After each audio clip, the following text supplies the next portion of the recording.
Hey friends, today I want to make a video about stress, which is something that I have been concerned about for a long time. Let me tell you my life story, sort of. So, I would say, when I was a child, I wasn't really stressed. I had a good childhood as far as I can remember. I might be glossing over some stuff, but I was reading a lot of books. I was doing whatever I liked. It was pretty fun. And there were some things probably that were annoying or upsetting, but for the most part, I would say, early childhood for me was, and I can't complain. I can't complain. Then, when I was in school, the first couple of years of school were fine. Then I qualified for Singapore's gifted education program, which was a pressure cooker and stressful in a bunch of ways that I might have to make a separate video about. And when I was 12, there was the primary school leaving examination, which is to help you, you'll be graded with a score, and then you'll see what secondary school you can go to.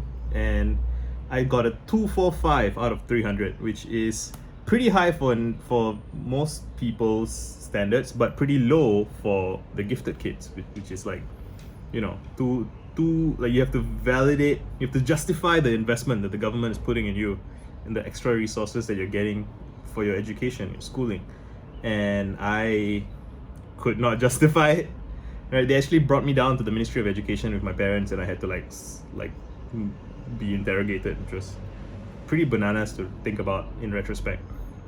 And then in secondary one, I was like on probation, where they were telling me, if you don't get a minimum grade, they try to scare me. They try to say things like, if you don't do well enough, you might have to look for another secondary school, and they might not even let you be in Express. So in Singapore, we have like this streaming system. I don't know if we still have it, but we used to have this streaming system where there's like tiers that you're in secondary school, and that it's a whole can of worms. But so the tiers were like, you're gifted, you're in Express, you're in normal academic, or you're in normal technical, and those are like the tiers of rankings. And I was about to get kicked out of gifted, and they actually tried to scare me into thinking that I might have to repeat Sec 1 in another school, and possibly not even in Express. And I was so freaked out about that. Not so much because I personally worried about repeating a year at 13 years old. It's not like I cared, but everyone around me made it seem like it was such a horrible thing to do, such a horrible outcome, that I kind of picked up on their stress, my parents' stress, my teachers' stress. Everyone else seemed so worried that I felt like I was pressured and burdened to do well, and I didn't. And I beat myself up about that for a long time. But so I peaked stress in at 12 and 13. And then, it turns out that they were bluffing, and I could go to Sec 2 Express, and that was fine. Sec 3 was fine. Sec 4 was fine. And so my stress levels went down from 13 to 14, 15, 16. And at 16, I have to take my O levels, which is to go to junior college or polytechnic. But again, so the school that I was in, Victoria School, is like everyone just assumes that you're most probably going to want to go to junior college, because that's the path to university, and you're supposed to want to go to university, which I didn't. I because that seemed like the default option, I tried to look for a path that made sense to me. But actually, what I would have really liked, and it's what my life ended up being, is I would have preferred to have gone to a polytechnic over junior college. You can wear your own clothes, it's more flexible, it's just better suited, I think, to the ADHD mind. And I would have preferred to have gone to polytechnic, but nobody in my family would have it. And I realize now it's because everyone in my family is concerned about, I would say they were, they're partially concerned about my future economic well-being, which they never had to worry about, but there was no way of telling them that when I'm 17, 16. Or they were concerned about prestige, which is like a difficult thing to talk about, because what are families' status needs, right? And what's a child's role in that? And what's a parent's role in that? What are siblings' roles in that? No one sits down and has a family meeting and says, let's discuss our family status needs and goals. Maybe some do. I'm guessing I could imagine that being a thing at like wealthy families might do, but mine didn't. And anyway, so I went to junior college, hated it, skived off as much as I could, played music, played in a band.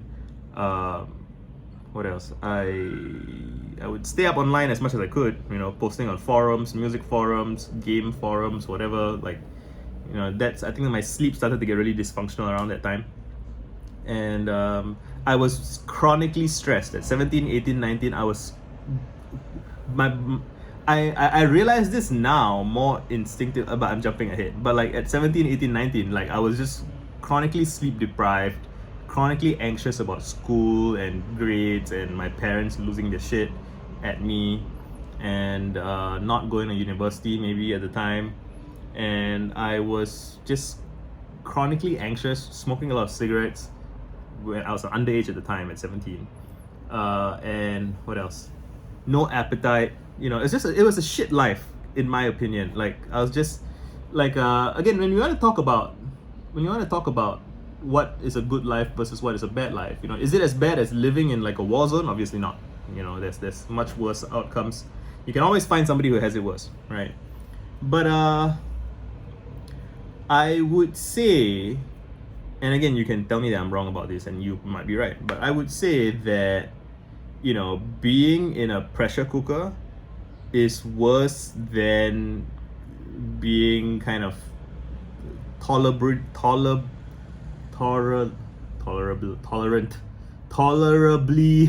mediocre / average, right? Like it's just, if it's fine, it's fine, and there's no like pressure on you that you have to succeed. I remember when I was getting kicked out of the gifted education program.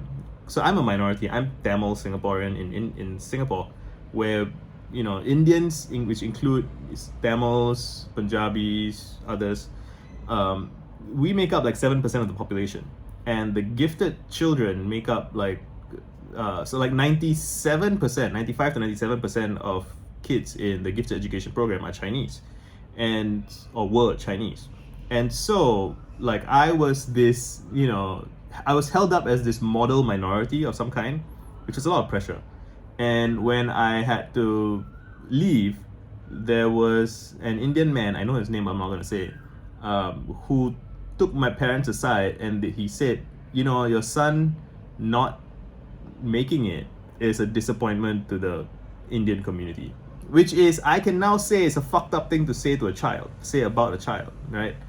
And I was there when he said that, and that weighed on me for a long time, I think. And I think my junior college days, when I was playing music, I tried to find some other way to do that. I tried to find, I didn't want to jump through the hoops that were set in front of me, but I wanted to prove that they were wrong, that I can be a valuable member of a community, and that it's so short-sighted to say that a 17-year-old is letting down his community because his whole life is ahead of him, right? And that's the kind of thing. I do remember being suicidal at 17. I do remember having suicidal thoughts and ideation, and I didn't do it because I felt that would be not insufficient a protest against the bullshit that I was subjected to, right? I wanted to go bigger and really demonstrate how wrong those people were about me and the world, right? And how the world works. Anyway, so junior college is a stressful time for me. I didn't do as well in junior college as I had hoped. It wasn't good enough to get into university, but there was a relief when it was over, right? I'm done. And in Singapore, if you're a young man, you have to serve in the military or the police force or the emergency response. And so I had like 2 years to kind of think about my life, right? And in the military. And I did, and I do feel like 19 and 20, no, I enlisted at 19, 20, 21, like those years, 2010 to 2012, they were quite peaceful for me. So I got an allowance from the military, and I stopped taking money from my parents, and so I was living with a tighter belt, right? I had less spending money, but I felt free from school, right? And people are always surprised to hear me say something like, I found the military less oppressive than school. Because in the military, they're honest with you, in my experience. They'll tell you that, nobody wants to be here, but this is for the sovereignty of our country. you know, why we're here, and like this is what you expect, this is what is expected of you. Like, it was honest, whereas school is full of shit in my experience. Anyway, so at 2021, my stress levels went down. I was happier, more well adjusted. I was reading a lot of books. I was excited about the world. And then at 22, I got married to my longtime girlfriend. That's a separate story I might talk about in the future.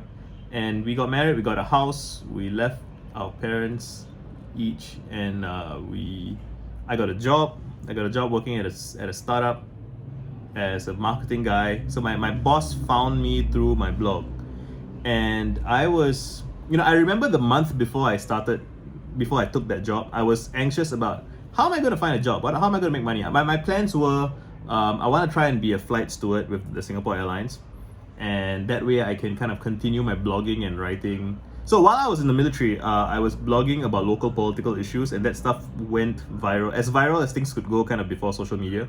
And that made me excited to believe that I could do this writing thing, do this public thing, right?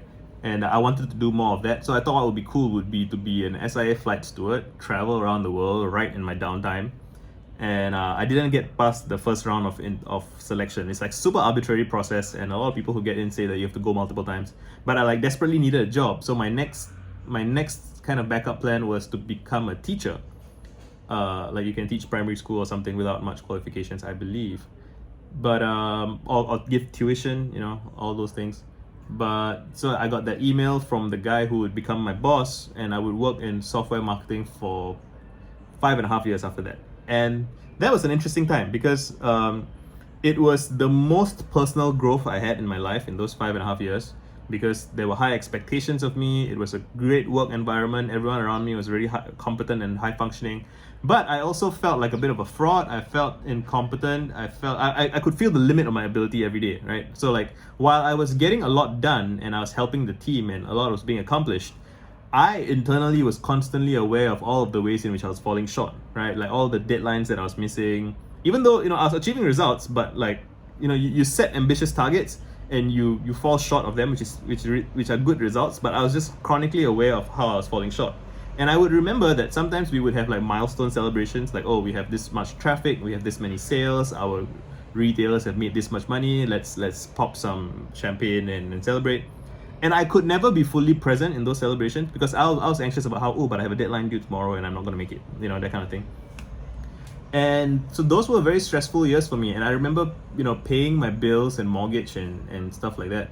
I just felt overwhelmed by life. I felt like life felt like a prison sentence. Even though I loved my wife, I loved having my own house, I love my colleagues and my work, and I was learning and growing, I still felt like, every day I have this fucking commute, and every day, it's just I have so little time for myself. It feels like my to-do list is so big for work.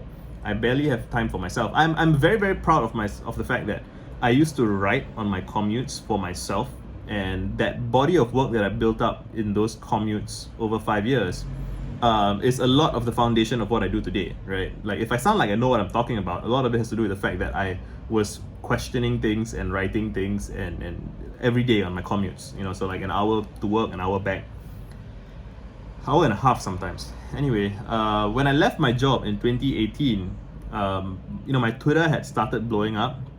No, my Twitter started blowing up after I left. So I saved up some money, and I left after like a major milestone where it felt like, I've accomplished quite a lot at this company, and the next major milestone feels like it would be much further off. And I feel like I had kind of accomplished a lot of what I had wanted to accomplish. And I remember thinking, like my dream when I was 20, 22, early in my early 20s was that I wanted the time and space to write for myself, which I didn't have at work, as much as at work, So I wrote like the draft of a novel in 2017, and that was agonizing, but I did it.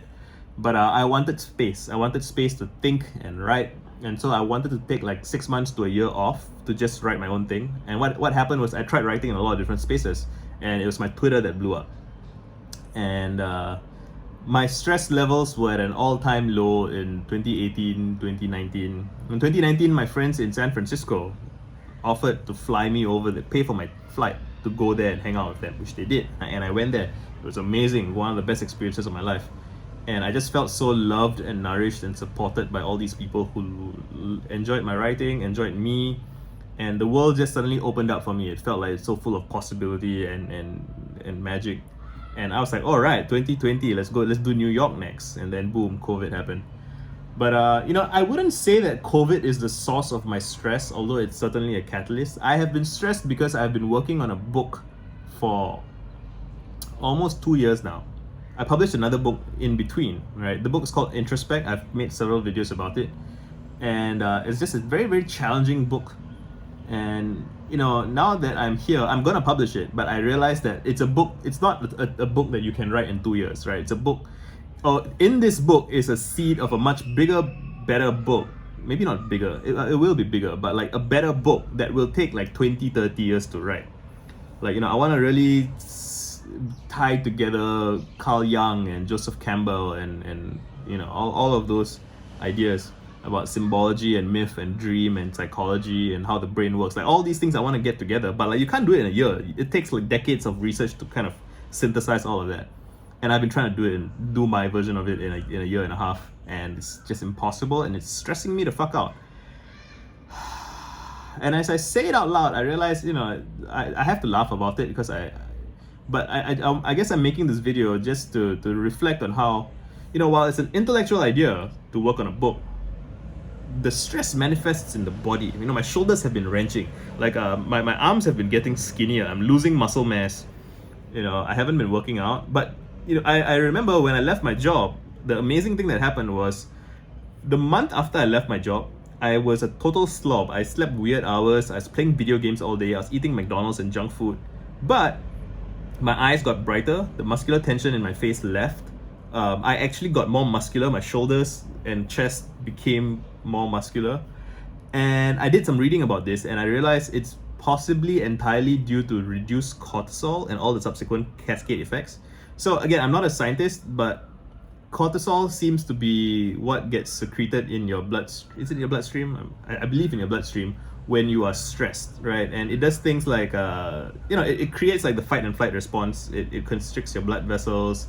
It's a great thing to have a quick injection of. I guess there's also adrenaline. Again, I don't know this stuff, right? So I'm just sketching vaguely, and everything I'm saying is wrong, but you get the vibe.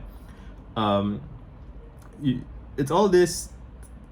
And when you have chronic stress, when you've been stressed every day for weeks and months, it just feels like for me, it feels like I've been bombarded with it's like the city of my brain is being firebombed. It's like air raids and the sirens are going off. And now that I'm here, I'm feeling in my body what I remember I last felt at 25 when I was at work and overwhelmed, and at 17 when I was in school and overwhelmed. And the cool thing is, a lot of my book is about dealing with this, and the earlier part of me writing my book, I was in a calm and happy state, and now I'm kind of in this anxious and nervous state. And I kind of need the state to be able to write the book properly or to edit the book properly, right? From the frame of reference of someone who's going through this shit. And yeah, we're approaching 20 minutes. I'm probably going to end it here. But just some other quick riffs on like cortisol and stuff. Yeah, it's crazy. Reducing your stress levels, I don't know if this is especially for men, because it affects like your testosterone levels. It affects your protein synthesis. So like increase in cortisol leads to more of your blood sugar being like something insulin, the cortisol relationship with insulin relationship with glucose in the blood, and you get chubbier and fatter because the sugar in the food that you eat is being pushed into the blood rather than being expended. Something like that. I don't know the specifics. I will dig into it. I'm putting together some notes. Probably like 80% of what I just said is wrong, but the lesson is that stress will fucking kill you. Like it'll really ruin your quality of life. And that's just something I want to understand better and get better at surfing and navigating. Because a thing that I'm learning is that stress can feel like you're under attack when you're not. Which isn't to say that it's all in the mind, because it starts in the mind and then it manifests in the body, and you get tense and tight, and that affects how people perceive you. It affects how you perceive yourself. It affects the environment. There's this feedback loop that happens. So anyway, I'm just gonna end this here for now because I got to get back to working on the book, but done.